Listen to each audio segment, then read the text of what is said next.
जीवन में सफलता हासिल करने के लिए आपकी सोच दूरदर्शी होनी चाहिए। इसके साथ ही जीवन में आने वाली विकट परिस्थितियों का आकलन करना भी आपको आना चाहिए। आज दुनिया भर में भगवान श्री कृष्ण का जन्मोत्सव मनाया जा रहा है। आज के इस दौर में जिन लोगों की आय कम है वे बचत के बारे में सोच भी नहीं पाते और जिन लोगों की आय अधिक है उन्हें बचत का तरीका नहीं मालूम। आज हम आपको भगवान श्री कृष्ण की कुछ खास बातें बताने जा रहे हैं जिन्हें ध्यान में रखकर आप न सिर्फ पैसे कमाएंगे बल्कि बचत कर जरूरत पड़ने पर इस्तेमाल भी कर सके। भगवान कृष्ण की ये बातें बदल देंगी आपका जीवन। हम सभी जानते हैं कि भगवान कृष्ण की बातों को मानकर अर्जुन ने सफलता हासिल की थी। ठीक उसी तरह हम सभी कृष्ण की बातों पर गौर कर अपने जीवन में सफलता प्राप्त कर सकते हैं। इस बात में कोई दो राय नहीं है कि भगवान की बातें न सिर्फ आपको बेहतर जीवन देंगी बल्कि आपको इस प्रतियोगी दौर में एक सफल व्यक्तित्व भी प्रदान करेंगी। जीवन में सफलता हासिल करने के लिए श्री कृष्ण की इन बातों को हमेशा याद रखें। जीवन में आगे बढ़ने के लिए और अपनी अलग पहचान बनाने के लिए यदि आपको क्रांतिकारी बनना पड़े तो इससे पीछे न हटें। कहने का सीधा मतलब ये है कि जरूरत के हिसाब से खुद में बदलाव करें और समाज के बारे में न सोचते हुए अपने काम पूरे करें। जीवन में दोस्तों की भूमिका बहुत अहम होती है। हम हमेशा यही सुनते हैं कि दोस्तों की पहचान हमेशा मुश्किल वक्त में ही होती है। जिस तरह भगवान कृष्ण ने पांडवों के मुश्किल वक्त में उनका साथ दिया था वैसे ही आपको भी अपने दोस्तों का साथ देना चाहिए। इसके साथ ही आपको ऐसे ही दोस्त बनाने चाहिए जो आपके मुश्किल वक्त में आपके साथ खड़े रहें।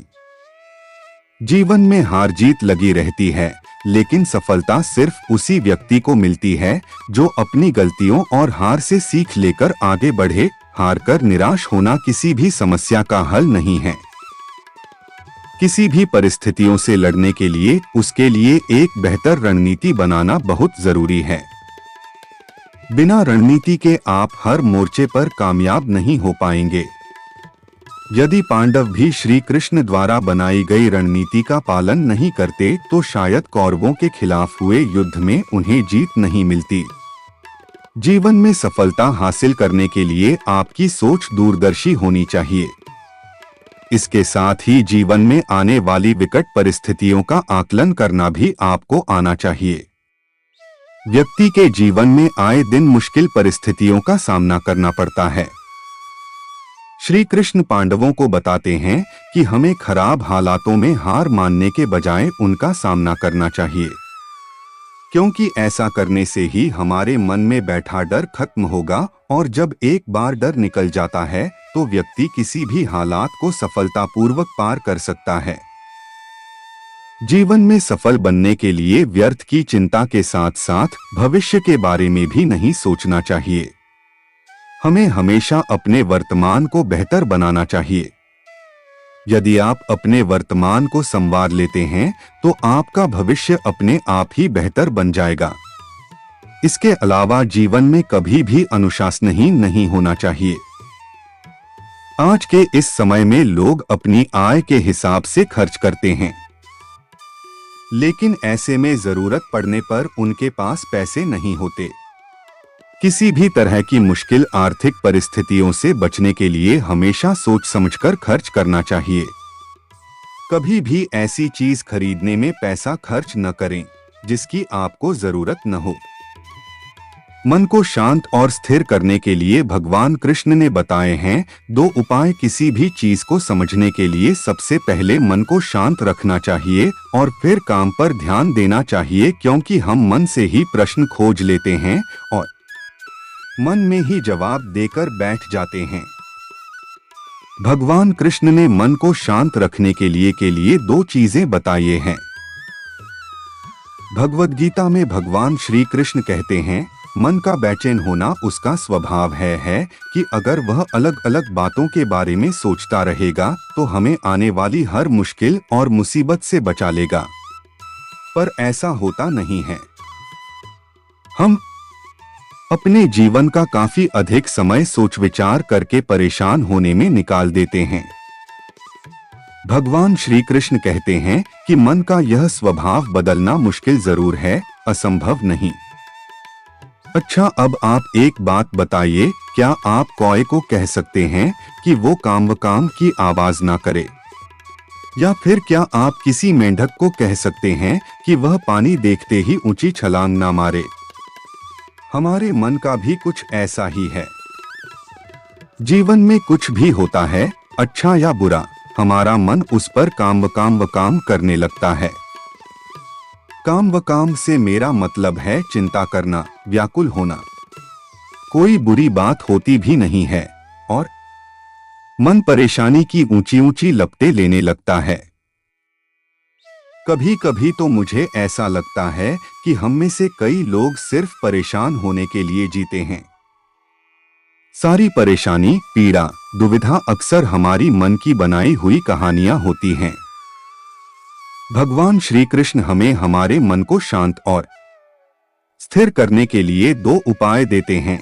पहला, ध्यान लगाना या मेडिटेट करना। दूसरा, वैराग्य भाव सीखना। अब ध्यान या मेडिटेशन शब्द सुनते ही आप में से कई लोग कहेंगे कि आप आंख बंद कर सांसें अंदर बाहर नहीं ले सकते। यहां हम सब गलती कर बैठते हैं।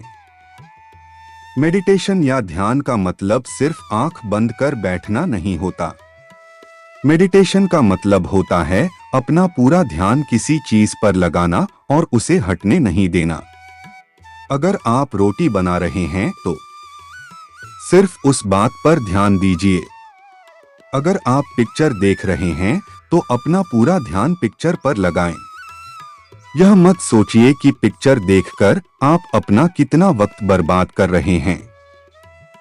जब आप जीवन के हर छोटे बड़े काम को पूरे ध्यान से करते हैं तो आपका जीवन ही एक मेडिटेशन बन जाता है। ऐसे जीवन में शांति, स्थिरता, साहस और सफलता का होना अनिवार्य है। वैराग्य भाव दूसरा उपाय। वैराग्य का अर्थ यह नहीं कि आप सब कुछ छोड़कर जंगल में जाकर बैठ जाएं। वैराग्य का सच्चा अर्थ है कि आप जो काम कर रहे हैं उसका क्या नतीजा या रिजल्ट निकलेगा उसकी चिंता ना करें। जैसे अगर आपने कोई इंटरव्यू दिया, आप यह कर सकते हैं कि पूरे मन से तैयारी करें और अपना बेस्ट देकर आ जाएं। वह नौकरी मिलना या ना मिलना आपके हाथ में नहीं है। इस नतीजे के पीछे अलग अलग चीजें हैं जो आपके बिल्कुल कंट्रोल में नहीं। तो जिस चीज के बारे में आप कुछ कर नहीं सकते उसके बारे में चिंता भी ना करें। यही वैराग्य का सच्चा मतलब होता है। और यही है भगवान श्री कृष्ण का दूसरा उपाय मन को चिंता की लपटों से बचाने का। याद रखिए, आप पूरे के पूरे इंसान हैं। समझदारी, संयम और कुशलता से भरे इंसान। आपका मन जब भी कौए की तरह अलग अलग बातों पर आपको परेशान करने लगे तब अपने मन को भी प्यार से समझाइए और शांत कर लीजिए। बस अपने ऊपर विश्वास रखिए कि आप कभी अपना बुरा नहीं होने देंगे।